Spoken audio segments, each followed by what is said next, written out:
Eu tenho filho de 5 anos com meu companheiro. Ele recebeu uma casa de herança. Eu quero me separar e ele sempre diz que vou sair com a mão na frente e outra atrás porque não tenho direito à casa. Essa casa realmente você não tem direito, tá? O que pode acontecer é você ter direito a eventual benfeitoria que tenha sido feita na casa. Eu encontrei aqui uma decisão do Tribunal de Justiça de São Paulo que explica muito bem como é que funciona essa questão das benfeitorias realizadas durante o relacionamento pelo regime da comunhão parcial de bens sobre imóvel que pertence a apenas um dos cônjuges.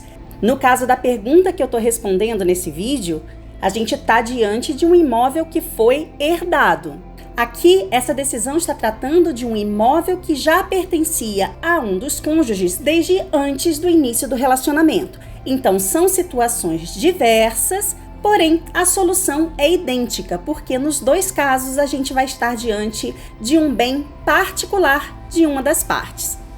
E observe aí que o tribunal declarou que os valores que correspondem ao acréscimo patrimonial decorrente das benfeitorias têm que ser objeto de partilha.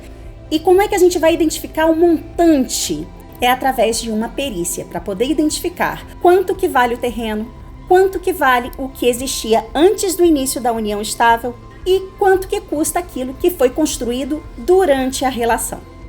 Vamos supor que era uma casa térrea e durante o relacionamento de vocês fizeram obra e ampliaram essa casa, construíram um andar a mais. Aí essa casa que valia X passou a valer 2X. A diferença você pode pleitear na proporção de 50%. Mas fora isso, você realmente não tem direito. Nesta outra decisão aqui, também do Tribunal de Justiça de São Paulo, foi reconhecida a união estável entre 1994 e 2017, e por conta disso, houve a partilha dos bens adquiridos durante a relação.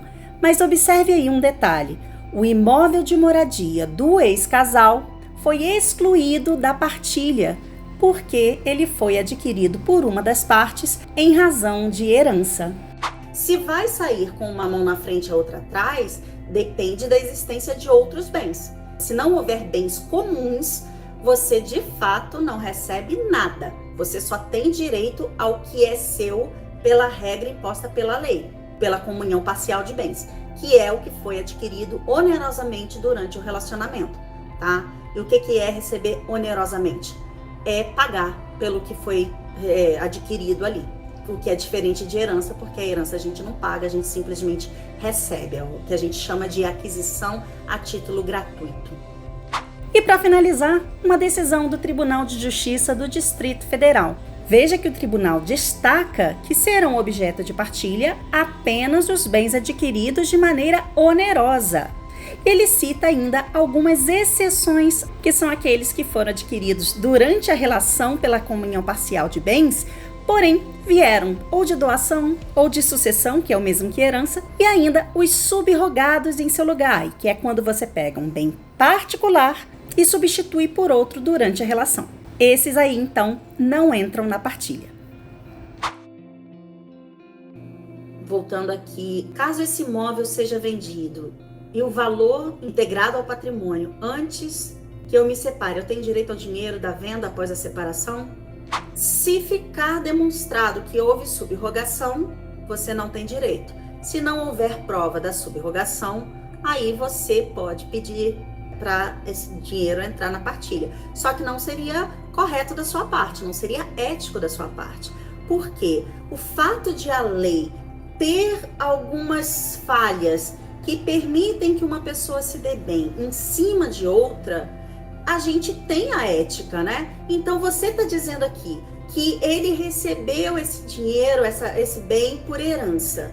Se ele vender esse bem e você souber que esse dinheiro foi empregado nisso ou naquilo, poxa, por que você vai fazer questão se você sabe que não tem direito?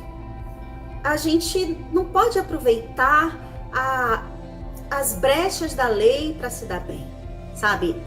Existe a questão ética também.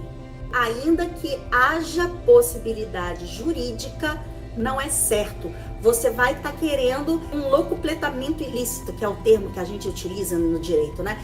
Que é você ter uma riqueza indevida, você ganhar um dinheiro fácil a que você não teria direito, tá? Então, assim, é uma dica, eu não sei se você tá pensando em fazer isso, você só me fez uma pergunta, né?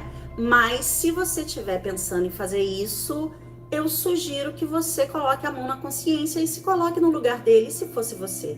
E se fosse você recebendo uma herança, e aí você entrega esse dinheiro em alguma outra coisa durante a relação ali, e você acaba perdendo o liame, o vínculo entre o dinheiro da herança e o bem, porque se a gente conseguir demonstrar o caminho do dinheiro, a gente consegue demonstrar a subrogação. Mas se esse caminho ele se perde, né, aí há a possibilidade de ter que partilhar.